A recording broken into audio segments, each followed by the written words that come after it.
I don't know about you, man, but I'm stocking up.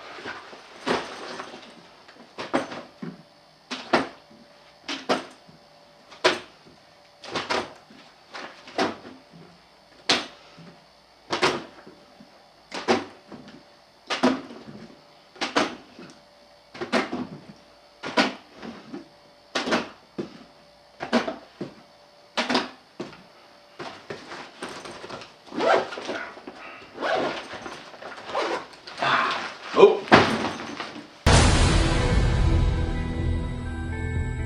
That was then.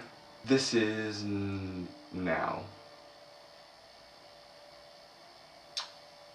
Shit, we're in trouble. Last Call at the Oasis is written and directed by Jessica Yu, and this film is basically a visual research paper about water and how it is in very short supply. A lot of it is contaminated, and in order for it to be in plentiful amounts down the road, efforts need to be made like right here and now in order for the generations down the road, starting with me, so that it is not completely drained and so that we can live on prosperously for years to come. The film mainly focuses on the present and our future and doesn't really delve into the problem sort of really back in the day, like decades ago, when there wasn't a lot of this sophisticated technology, and I felt that it was a drawback even though there's some really great material here. Decades ago, how is this problem back then? Was it even a problem? And if it was, how is it being dealt with? And compare that to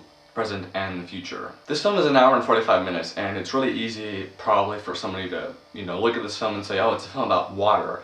How dull is that going to be? And actually, I found myself quite engaged the entire time. I mean, it's no Dark Knight, even though that's really no comparison, no, because that's different genre. Okay, Batman, wait till July. Water, right now. There were times during this film where I felt like if I was a professor grading a paper, and this is like the paper, that there's a lot of information here, and I felt like if it had been worded differently, or if visually it had been done a little bit differently, but not too differently, that they could have squeezed more information into a smaller amount of time. Despite the fact that it's not a long film and it doesn't feel that long, though it does feel a little bit longer than it actually is. But basically, like in an essay, if you word something correctly, you can save yourself, have a page, even a page, depending on your topic, and get your point across faster. And that leads to me thinking of when there are points during this film where it feels like this issue's being shoved down my throat, like I'm given a steak and there's often times where I'm cutting off pieces, but I'm chewing off more than I can take in. But with this film, you almost feel like it's trying to shove it down your throat because it's saying, this is a huge problem, we need to deal with it now. You've avoided it for so long, but we need to deal with it now, and that's why it's shoving down our throat. But that being said, there's a lot of really great information in this film that's very useful and it's used effectively. It's not like, I'm sure like when you guys write an essay, how you'll say, use this quote or use this source effectively. Don't just put it in there to put it in there, and I'm dealing with that too right now.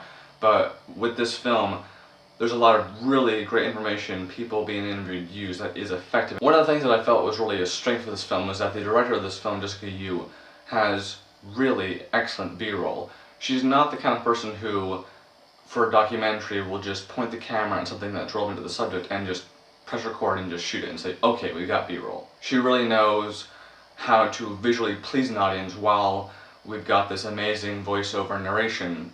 And she knows framing well. She just knows how to please your eye while you're listening to this really interesting person talk about the water. So I want to recommend this film to you, even if you haven't, like me, heard of the subject like before this film, because I didn't know half of the shit that went on in this film. Like I didn't know that was actually occurring right now.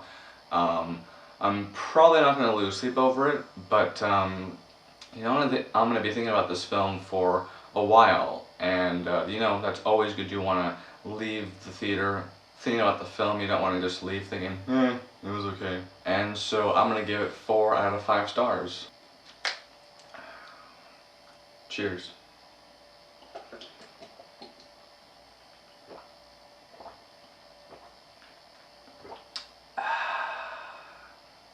That's good.